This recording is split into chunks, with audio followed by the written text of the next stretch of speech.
being here. That's about it. I'm so glad to see you. It's wonderful. And I want to start, besides just welcoming you all and thanking you for coming, is to do a land acknowledgement.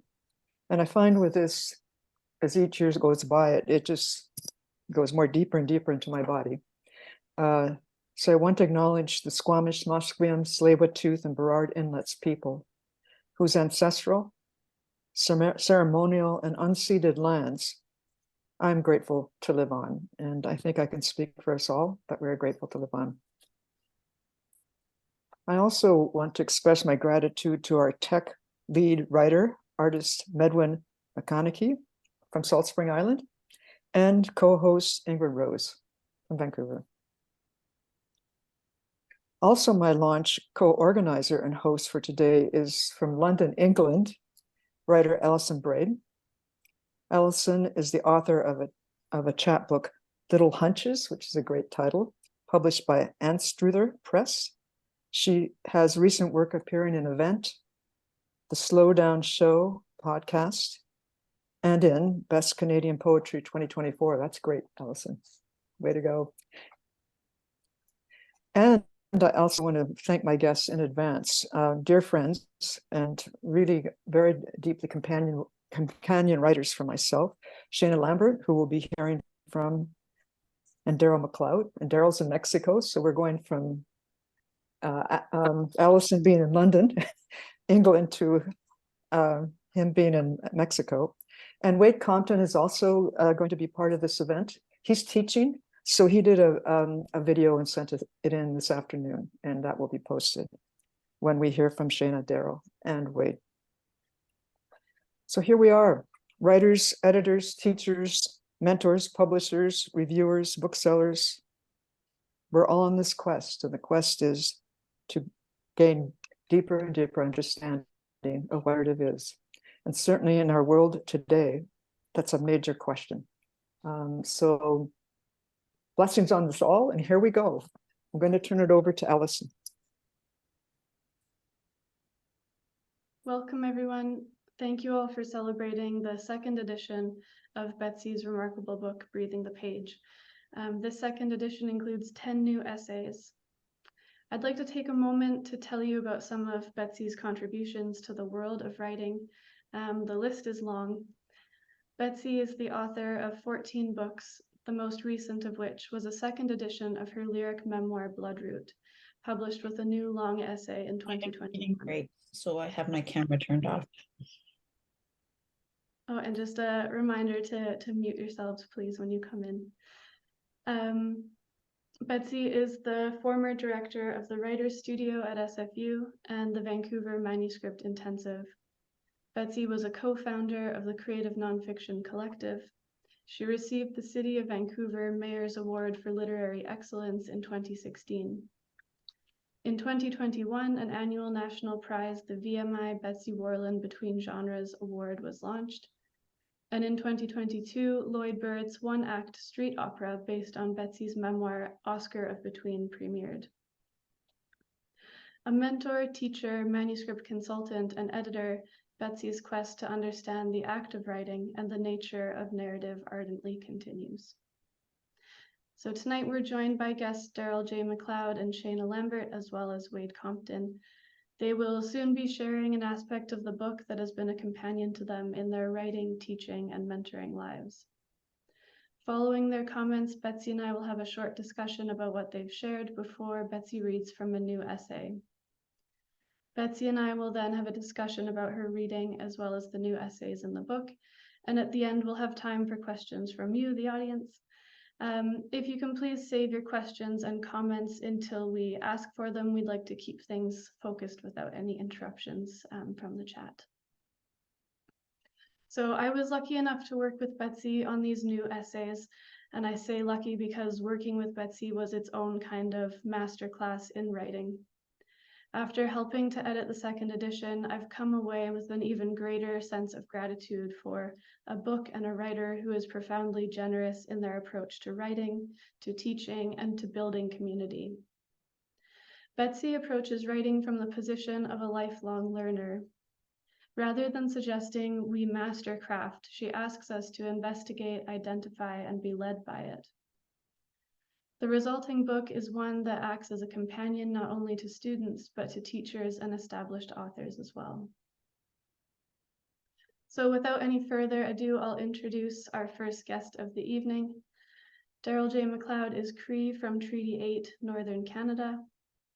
He has been a French immersion teacher, school principal, director of a curriculum center, executive director of education and international affairs at the Assembly of First Nations, and chief negotiator for the Government of Canada. He is a writer, language learner, and jazz singer. Darrel's memoir, Mamaskatch, A Cree Coming of Age, won the 2018 Governor General's Prize for Nonfiction and was shortlisted for many other prestigious prizes, as was its sequel, Piegau, Reclaiming Cree Dignity. Darrel's first novel, A Season in Shezgun, was published in September of this year. Darrel, the floor is yours. Danse, Darrel Ziga, so Amiskwachi Waskahigan. It's my great honor to be here with you this evening. My intro was longer than my presentation is going to be because we've been asked to keep our remarks to about to a couple of minutes, which of course is a huge challenge, but I'll respect it. It's a great honor, as I said, to be here and to be speaking to this second edition of Breathing the Page. Betsy has been my mentor and guide and very close, loving friend for about, it's over 10 years now, Betsy. And we've done a lot of good work together. And whether Betsy knows it or likes it or not, she's my mentor for the rest of our lives. So, and Breathing the Page, this new edition will allow that to continue.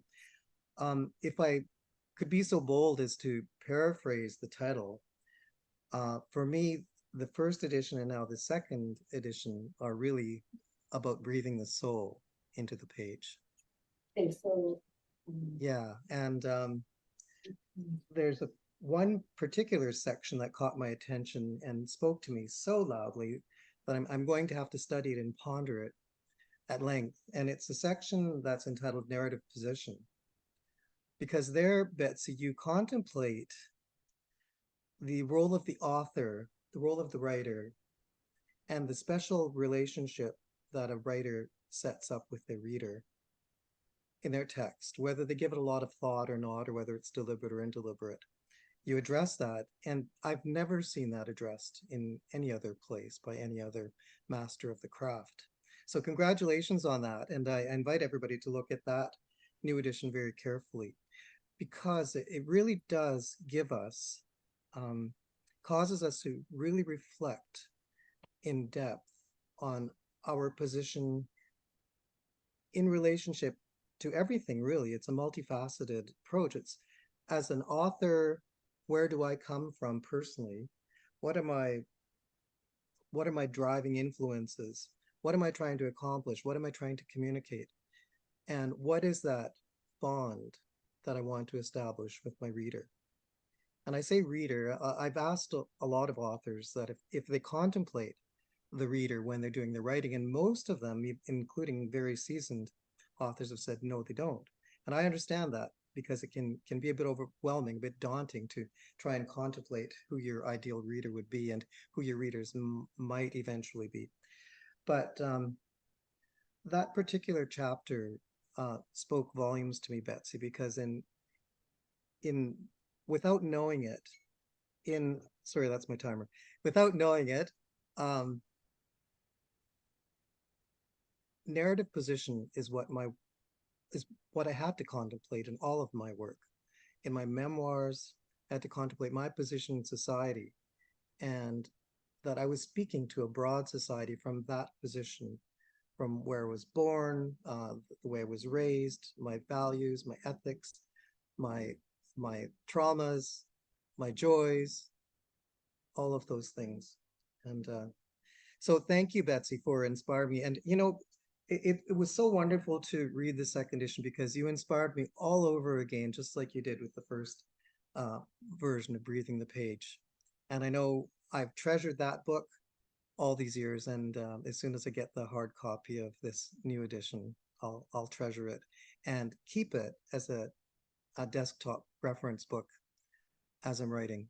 So, Kinanas komatin in my language. Thank you so much. I raise my hands to you.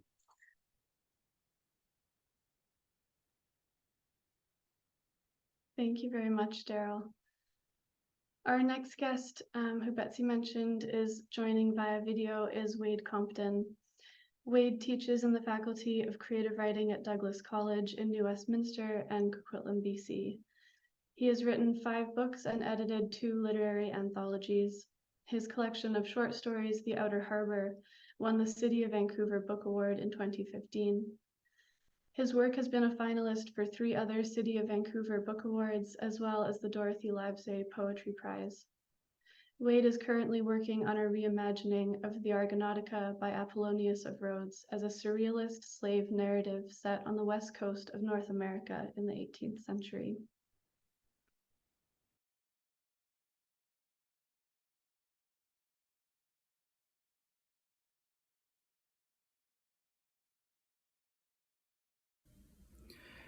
Hey there, this is Wayde Compton, and I'm here to say a few words about Betsy Warland's Breathing the Page and how important that book has been to me and Betsy's critical and theoretical work in general. And the aspect of breathing the page that has stayed with me over the years has been Betsy's idea of heartwood and the original intention of a writer's project. And I think that concept that she defines in Breathing the Page is a very interesting part of her whole ethos of writers and writing instructors, thinking of the individual writer holistically, and that learning how to write well is not a task that you can do in isolated measures, right? And that Betsy's always taught us that, you have to consider the whole writer, you have to consider the whole writing project, and that there's a necessity to understanding how things are interconnected for the writer's life, but also with an individual piece that a writer's working on. And I think heartwood is that one of those interesting heuristics that invites you to, as you're developing a project, to think about what it was that originally motivated you to write that and what your intentions were, and what your impetus was for working on that, as a way of kind of measuring who you are and how I think you're changed in the process of writing something, and calling back to what your what originally motivated you and what your motivations are. And so I think that it's exciting that there's a new addition to this book, and Betsy's work has been absolutely invaluable to so many writers in this city, in this country, in this region, and honestly, all around the world. So I join you in this way that I can in celebrating this new edition of Breathing the Page.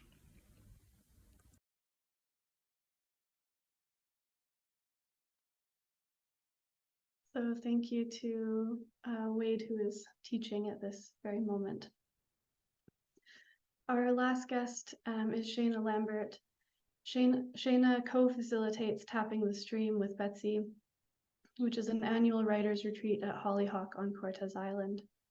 In December of this year, Shaena's long essay on becoming a writer will be featured, along with 5 other Canadian writers in Off the Record, published by Biblioasis and edited by John Metcalf. Shaena's most recent novel, Petra, won the BC and Yukon's Ethel Wilson Award. Her book of stories, Oh My Darling, was a Globe and Mail Best Book, won the CBC Bookie Award, and was a finalist for the Frank O'Connor Award for the short story. Her other books include Radiance, a finalist for the Atwood Gibson Writers Trust Prize, and the falling woman. Shaena, over to you. Oh, sorry, Shaena, you're just muted. Here I go. All right, here I am. I was thanking you, Alison. Thank you so much. Thank you, everybody, for being here. Betsy, it's just such a honor to be here and to be celebrating Breathing the Page. And I love your work and I love this book. It's wonderful to be with Ingrid, who's helping a co-host, Alison Medwin, who's doing the techie logistics. Thank you so much. And Wayde and Darrel, always an honor to be on any stage with you guys.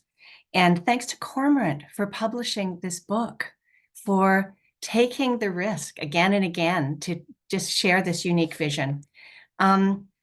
So whenever I pick up Breathing the Page, I feel magic in it. I feel as though it is a book about craft. Yes, we all know that. It's a wonderful book about craft, but it's not a book to read speedily about craft, because it's also a book about the mysteries of writing and the magic. And it's a very visceral magic. It's about the magic of taking time, about entering more fully into the world and noticing.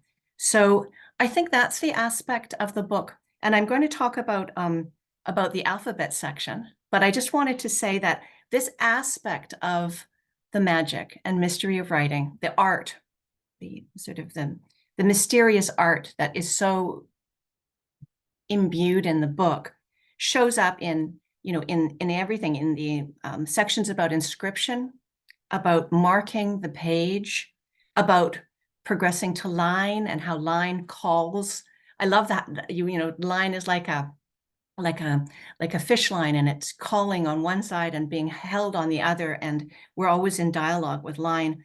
I particularly love the sections on white space and how Betsy honors again and again how space is so important in writing, and not just in poetry, of course, but also in fiction and in memoir. And this recognition of the negative space that surrounds the text is, I think, beautiful and unique, and also a huge part of what makes, I think, Breathing the Page such an incredibly readable and sink intoable book. So all of this is really fascinating. One of my favorite chapters in this book is the one on alphabet. And I think the reason I land on it again and again is because I just adore how it looks on the page. And, you know, I printed out a section, and I'm just going to hold it up to people. I don't know if is this even going to work? Oh, there we go. Okay. Yeah, that's the right distance. You know, you can really see the kind of mysterious quality this page has when you arrive there. And I often find that as I'm flicking through the book, I go there. You know, I get embedded in that chapter. I feel as though it offers something that kind of resonates with the whole book. Betsy talks about how letters were born in Samaria and originated from pictographs, and how you can feel the pictographs lurking in the letter form still. So, for instance, yod or jod is hand. So I'm just going to do a little gesture here, and that's the J. You see the J in that. So you can still, every time you write a J, you're actually writing back 3,500 BC. So we're almost talking, so we're talking over 5,000 years to form something that's shaped like our hand. Mem is water, M. So it's still there. O is I. I hurt my hand, but yeah, you get the idea. And then my favorite is quaff. I hope I'm saying that right. And it's monkey, and there's the Q, and then the little tail that hangs down. So it's still embedded in the Q that we write is the little monkey shape, the pictograph. Then Betsy goes on to say, and I quote, "Unlike footprints involuntarily left behind, the alphabet's letters are more akin to a mammal's intentionally left scents."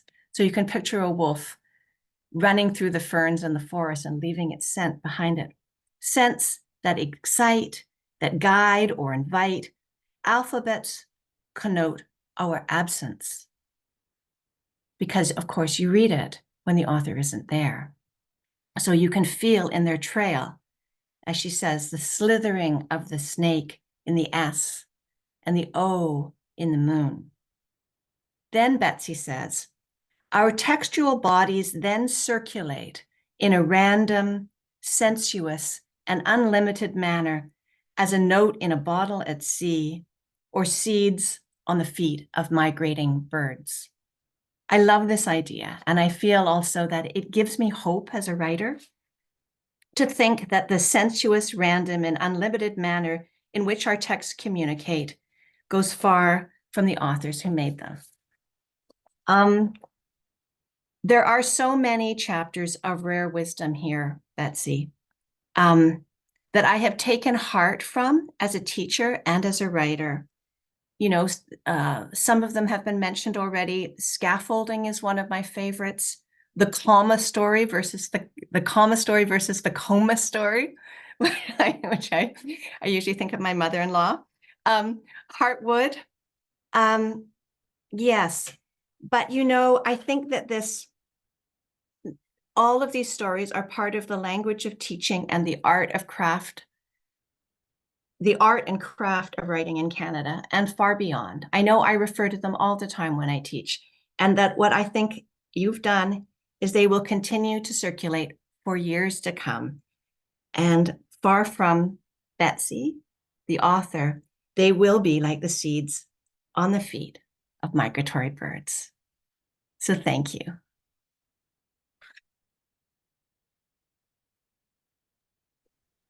Thank you, Shaena. So Betsy, we're going to have a little discussion about those responses. And I think one of the first things that struck me was both Wayde and Darrel talked about a holistic approach. I'm curious about that idea. Where does that start for you, a holistic approach to the whole writer? First, I want to thank all three of these dear writers and friends. And wow, I'm very moved. And the reason I came up with this idea to invite them is to have that kind of circulation of heart and mind around writing in a book launch, because we're all interconnected. And I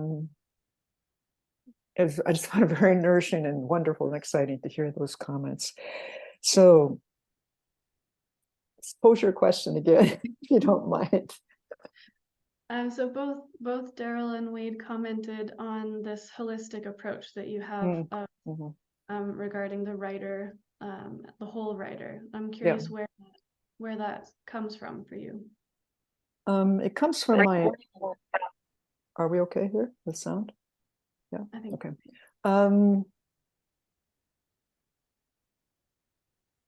Well, it goes back to, I think, partly what my formative years where I forgot how to read in grade 3. And I forgot how to read because there were some very deeply hidden dynamics going on in my home life. And I lost faith in the written word. And so I didn't go silent. I know sometimes kids will do that, but I was also in a new school, and it was a rural country school, and I was a new kid, and I was getting beaten up at every recess, you know. So it was a quite traumatic time. But what I started to do was just to draw. I was started to make art because the teacher couldn't keep this group of students under control very well at all. And I was halfway through the year in grade 3, and the principal came around and discovered I had forgotten how to read. So in that window of giving up in written language and finding another way to work with narrative visually, I think it changed me forever. And so I think that's one for sure factor. There are others as well. And I tried to be have a normal relationship to language and the printed word and narrative. And I just I could fake it, but I actually just was, essentially really changed by what I realized how deceptive language can be, like a lot, and we see that throughout the world now, and it's incredibly damaging and incredibly dangerous. And so I think that I'll also mention my grandma Warland. We were together a lot because I was the youngest of my whole generation, and I've spent most of my time with my parents and my grandparents. And my grandma and I were very close, and we often didn't say that much, So these things that every one of us go through in terms of how we interact with narrative and language, the written word is different in some ways, for sure, than the oral, in some ways not, but they do shape us as writers, and they are sources in which we can draw upon to find a deeper authenticity in our narratives because of those forces and those problems and difficult things that happen as we grow up, as well as positive. Yeah, both of those make sense to me in terms of you are very visual. When you write about writing, a lot of it is very visual, even with what Shaena shared, all of those sort of images on the page. And you're also always looking for the story underneath the story that's happening. Yeah. Informative. So would you like to read next from one of the new essays? Yes, I would. And it's interesting because all three, Wayde and Darrel and Shaena, have touched upon some of what I'm going to be reading from one of the new essays in the book. So let me just get set up here.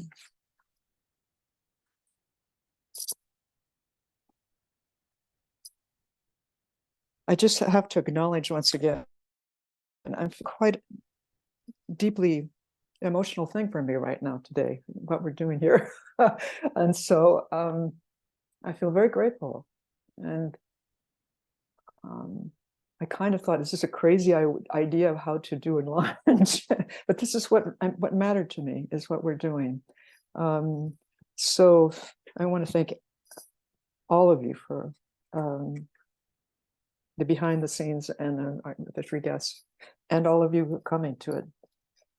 So I am going to read from Narrative Position. This is one that Darrel talked about. And this is a new essay in the second edition. Is my voice carrying quite? Is it okay? Can you hear? Okay. I knew from a very young age I did not belong to my familial narrative position, nor to the other narrative positions I observed in my community. Although it has taken me decades to understand the reasons for my displacement, I have always recognized an array of people who have also not belonged to the narrative position into which they were born. Sometimes their displacement has been on a micro level of family or assigned gender into which they were born. Other times it's been on a macro level of community, race, country, even global level.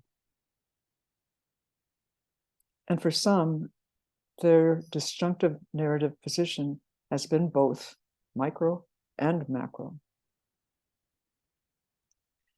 In my observations over the decades, this disjunctive narrative position has not been a matter of choice, but rather a matter of circumstances.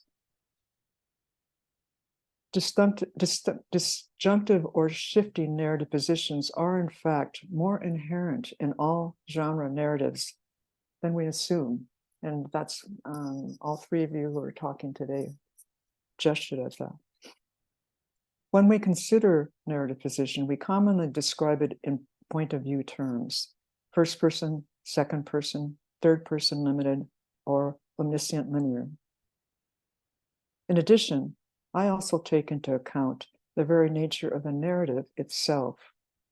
Is it linear, nonlinear, a fluctuating combination of both linear and nonlinear? Is it contradictory, resistant to being told at all, wrestling with itself, intensely associative, distrustful of the reader? And if it is, writer's inherited cultural storytelling differs from the dominant culture storytelling, how do they navigate this interface?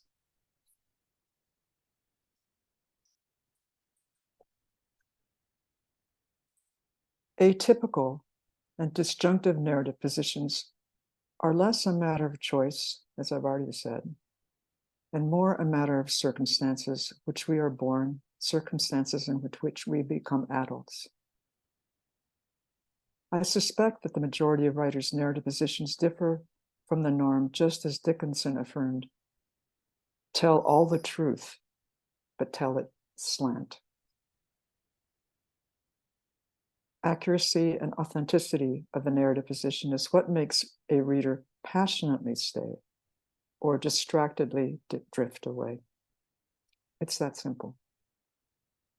And it's that hard to do. We have to figure this out with every piece of writing we write, whether it's a poem or a 1,000-page novel. Within my own writing, and not frequently when I work on other writers' manuscripts, the narrative position differs or shifts more than we anticipate, sometimes subtly, sometimes dramatically. I'm going to describe very briefly how this happens in 4 of my books. The first book I'm going to talk about is, is that resolution? I think maybe it's there. The Bat Had Blue Eyes, which came out in 1993.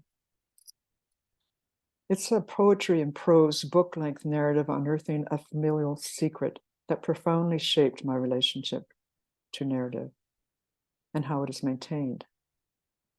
It began while I was writing on a writing retreat to finish an operatic play. I had been working on it, but then it started to elbow its way in onto my laptop. This is my first little laptop, and how it already, when you opened it and turned it on, it always said 0 characters because you hadn't done anything that day. I kind of miss that, and it was always kind of shocking. So I'm playing with that, when this first came up as something I was pulled to write. This is how it began. 0 characters, a story obscured, a girl invisible, a woman haunted, a writer's work in the visible. This time there are witnesses. I continued to work on my play, but this perplexing narrative frequently hijacked me. It gradually became evident that I was investigating how our hidden familial incest profoundly shaped my relationship to the act and nature of narrative itself. After writing several of these pieces, I began to understand that I was writing the narrative in 3 voices, 3 perspectives: the girl, the woman, the writer. These 3 narrative speakers occupied the narrative autonomously, but were aware of each other and the reader. This was the book that enabled me to recognize that although I draw upon lived experience in my book, I am on a lifelong quest to understand the nature of narrative itself. For narrative shapes everything. In another book-length poetry narrative, Only This Blue, this was 2005,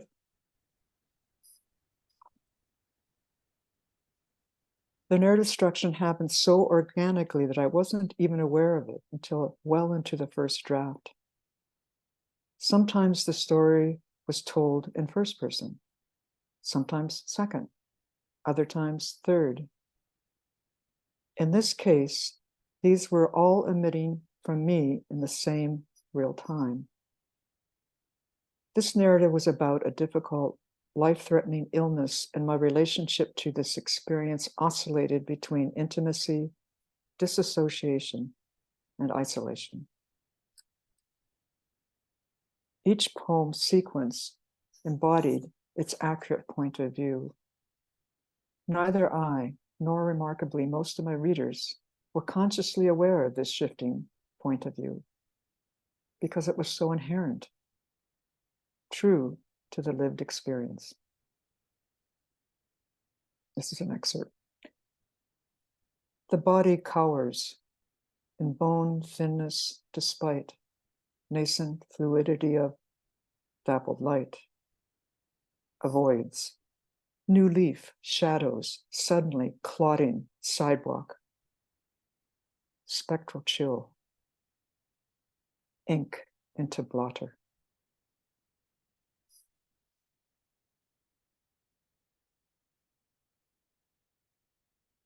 Oscar Between, which you've heard mentioned, and this was a really pivotal journey for me with that book. And that came out in 2016. The narrator, me, unexpectedly takes a second given name, Oscar, which enables her to tell a complex story of familial and societal deception, and Oscar's gender fluid experience in the public world. Here's the quote. Then there's Oscar's body, being not either nor neither, not a fitting in, nor misfit flaunting out. Even the most aberrant group garrisons its norms, its not between.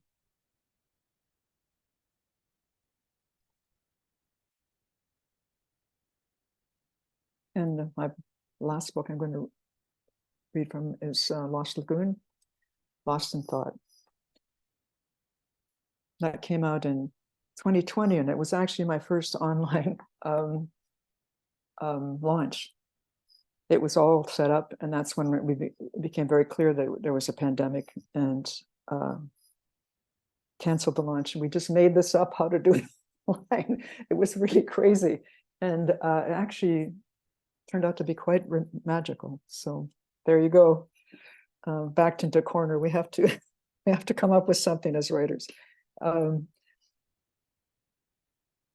This narrative position came to me with surprising certainty when I wrote the first two words in the first poem. And this is kind of a combination of poems, prose poems, creative nonfiction, kind of a blend. So here's the first two words in the first poem. The human. This is capital T, capital H. The human is at a loss for words, considers, and considers, wonders, is this loss of words perhaps why the human is a writer? The desire to describe something that the human cherishes makes words scatter in all directions like a flock of startled bush tits. The very word cherishes is suspect, passé. Okay, the human thinks again. Let's begin with its name, Lost Lagoon. Even its very name is a conundrum. How can one misplace a lagoon? Standing on the shore, any passerby can observe it's not a lagoon, but a small lake or perhaps a pond. Over the decades, the human has walked around the lagoon, chatting with various companions, but now dwells close to it, lives with it. The difference between around and with. Difference between pointing with a camera, voice, or index finger, and standing still. watching, listening, sniffing, occasionally speaking softly or returning a bird's call.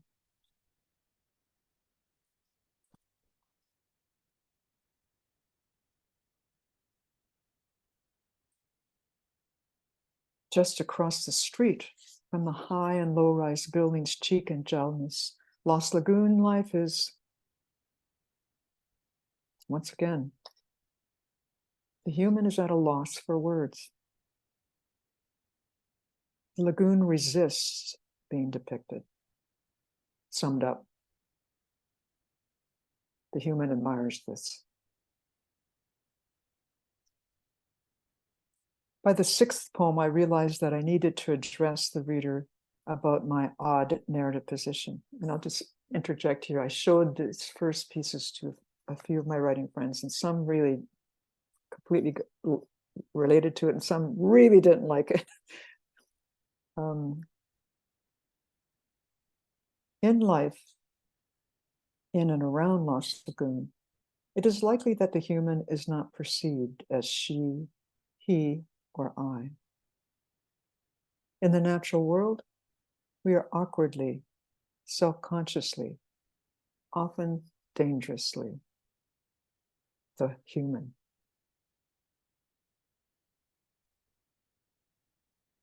When I chose a second given name, Oscar, it was pivotal. It enabled me to find a term that finally fit, and the term is person of between.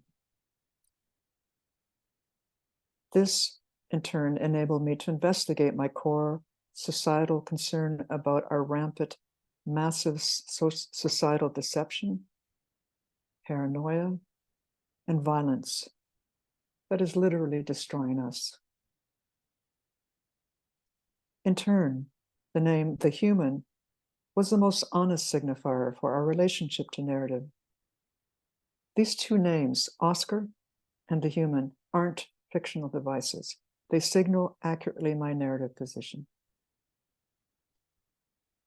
When we seek out and trust the specific narrative position of a piece of writing, we invite the reader right inside the body, language, mind, and heart of that narrative.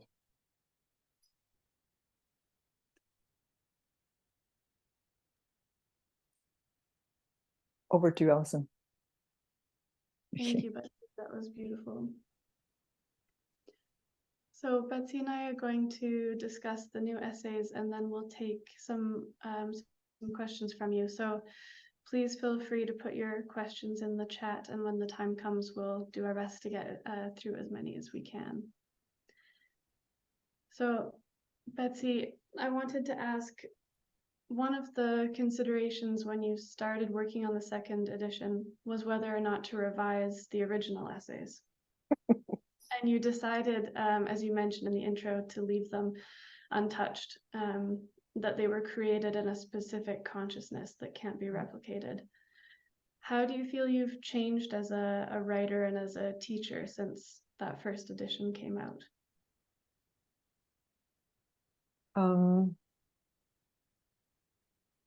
I had more time with writing those essays. It was over a period of many years. The first one, which was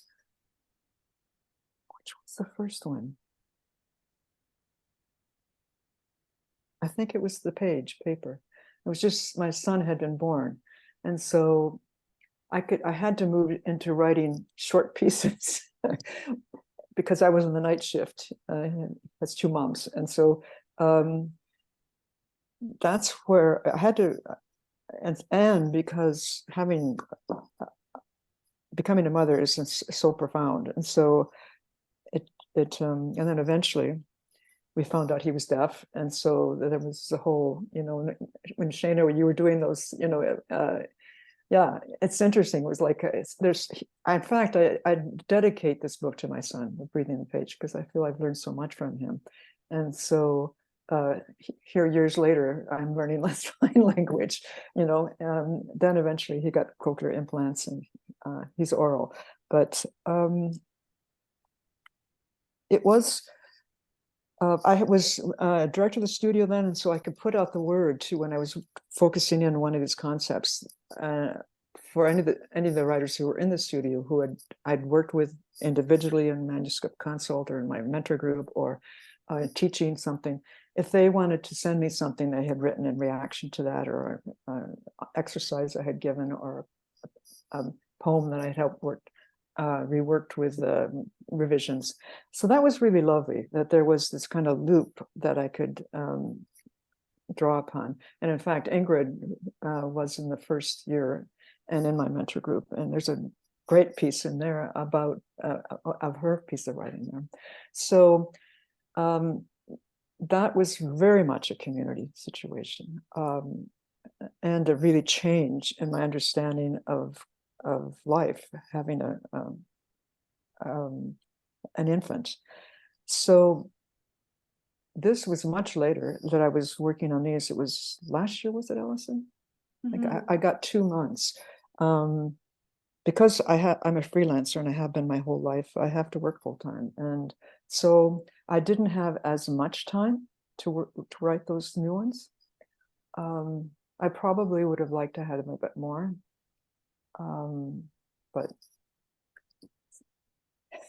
that's often the case, right? Everybody's strict. So so these have a different quality, and I knew that. I knew that there was a different stylistic quality, and there was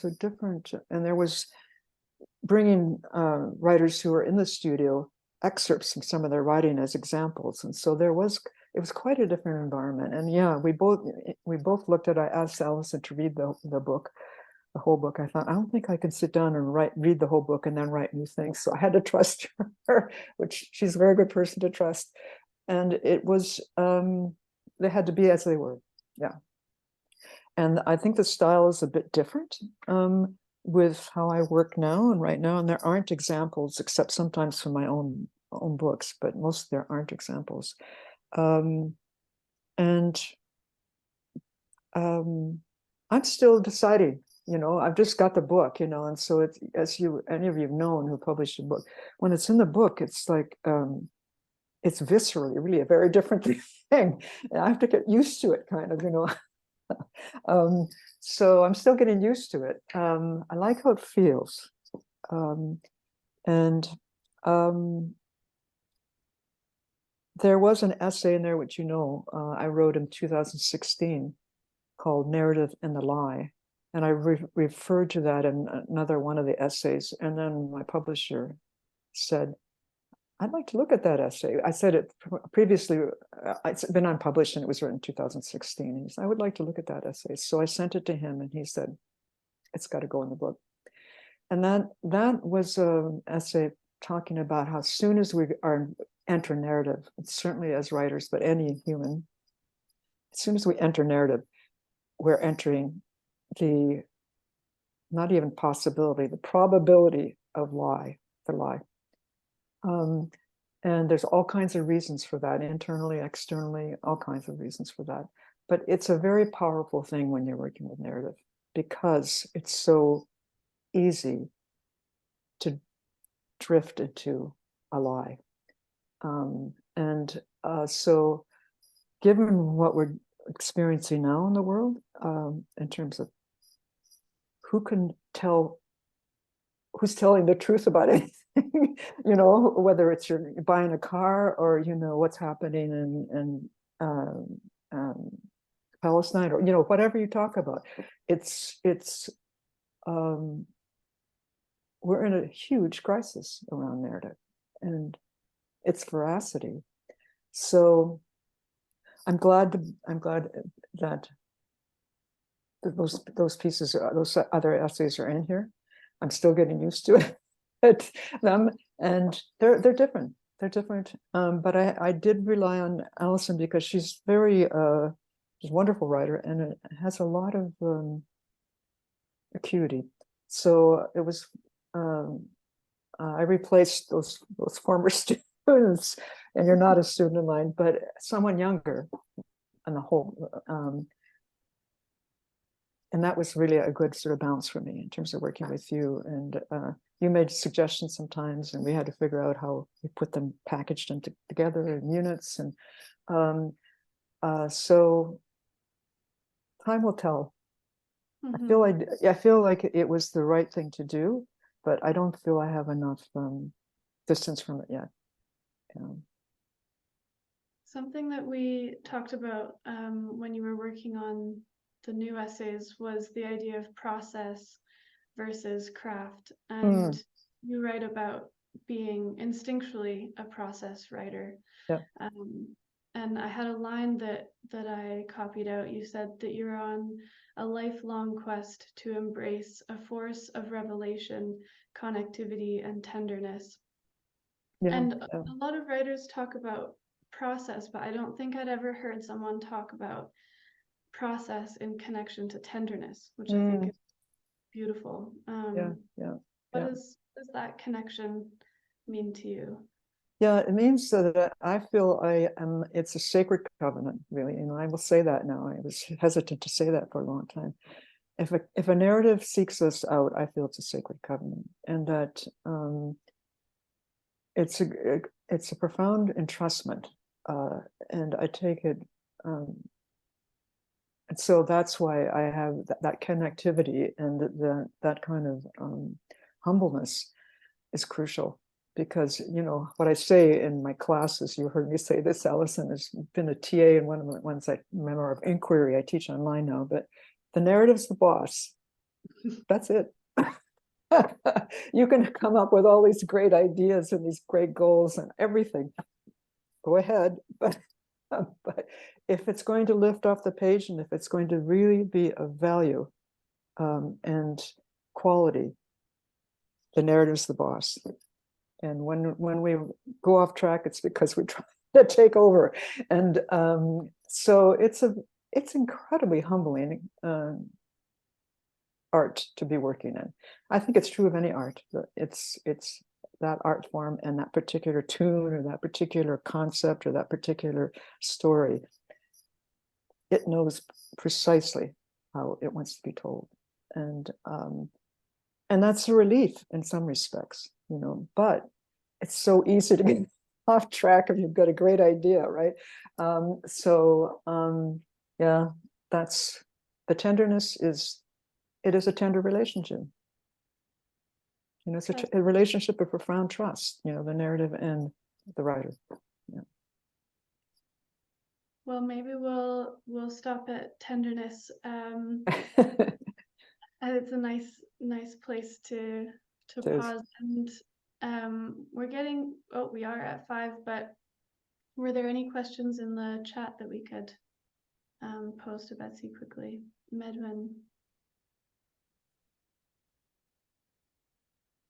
Oh, I'm Darrel asked a very interesting question. Could there be an audiobook with Betsy doing the reading? I've done audiobooks about a couple of other ones recently. It's quite an ordeal.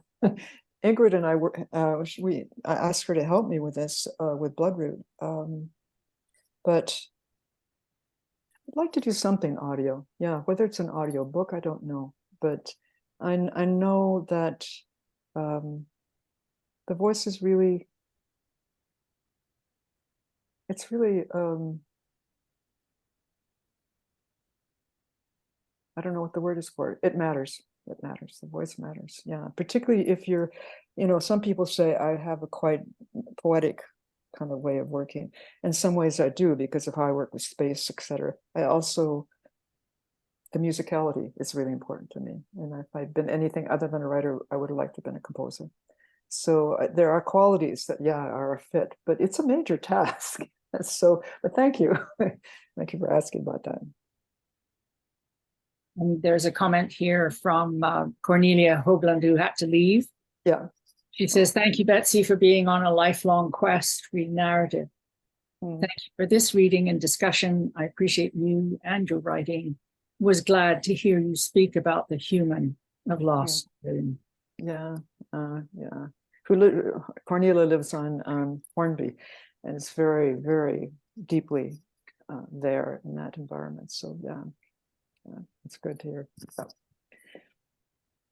I guess I would like to ask you, when you first formed the idea of writing about the lagoon after having had such a long relationship with, Mhm. what was the seed of your desire to write about it? It's interesting because I had an instinct that it was going to change quite a bit in the next years, and it has. A lot of the wildlife isn't there anymore. All kinds of things contributed to it being changed. So I felt it was like this moment in time. I often have that where I sense something or know something before it happens. My mother had that quality too. But there was something so remarkable about being in a low rise with all kinds of other buildings like that around me, and the lagoon, like just 200 feet away. It was just amazing to me. And because nature and growing up on a farm really saved me, it was the first time I could really be deeply intimate with nature again. And I was so grateful that I had that option. So, and it was interesting too, because when I used to go visit the lagoon, because my brother lived in this building, so I would, see him often, and other people, we would always go around the lagoon and we would talk, right? And then it was interesting, after I started to really live with the lagoon and write about it, people would say, oh, I want to go and, walk with you and go around the lagoon. But they wanted to talk the whole time. And I just thought, wow, I used to do that for sure. And it's really typical. People really want to go there. And then really we could be in a car driving down, I-5 and yakking away, it's just, maybe there's a moment, oh, look at that or whatever, but it takes this really different relationship with it to notice how much your presence as a person shifts what the lagoon and the life there will reveal to you, and trust, and what they won't. And it helped too, because Ingrid moved here in the same time, about a year later, and it's also been a really important place for her. So I had that companionship of talking about what we'd seen, being able to walk around without talking about everything else, so yeah. But it was great to be just sinking into the natural world again, right in a big urban area. Unbelievable. Yeah. Well, it's an incredible gift, and I love that book. Oh, thank you. Yeah. Thank you. So- So, should we? Yes. Thank you, Medwin. Oh, Before I turn it over to you, Betsy, to wrap up. I will. Happily. Thank you. Thank you, everyone. I'll just share a few of the places where you Ah. can find the second edition Good. read the page. So for those of you who are in Vancouver, you can find it at Massey Books, Iron Dog Books, and Book Warehouse. If you're in Toronto, you can pick it up at Another Story Bookshop, The Bookshelf, and Epic Books. It's also at Drawn and Quarterly in Montreal, Mosaic Books in Kelowna, and McNally Robinson in Saskatoon. And you can order a copy from Betsy's website, betsywarland.com. Thank you again for being here. And Betsy, I'll turn it over to you for a very last goodbye. Thank you. Thank you so much. I've got, first of all, to thank all of you for coming. Without you, there would be no gathering like this. Our presence with each other as writers and readers spurs us on. And I'm very grateful to Shaena and Darrel and Wayde. I was very touched and moved by your reflections and insight and warmth, and just vision of your own, glimpses of your own vision of writers. And boundless appreciation to Alison and Medwin for your skills and insights and being game to do this crazy approach.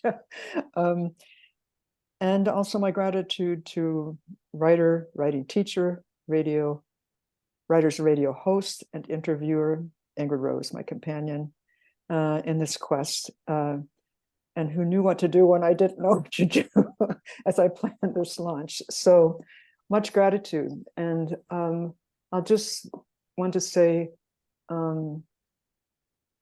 however any of us can resist the forces of polarity, let's do it. Mm, mm, Let's do it. Yeah. mm. Thank you so much.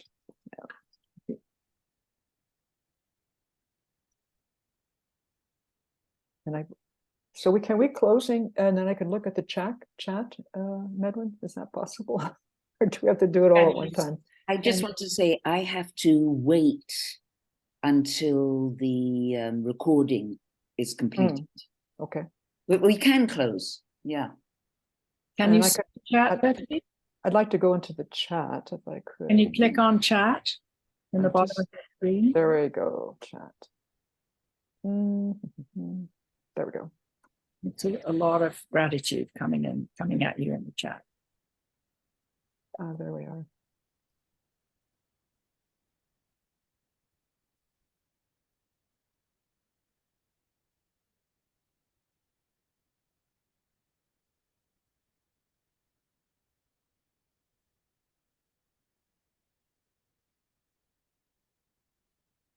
Hmm.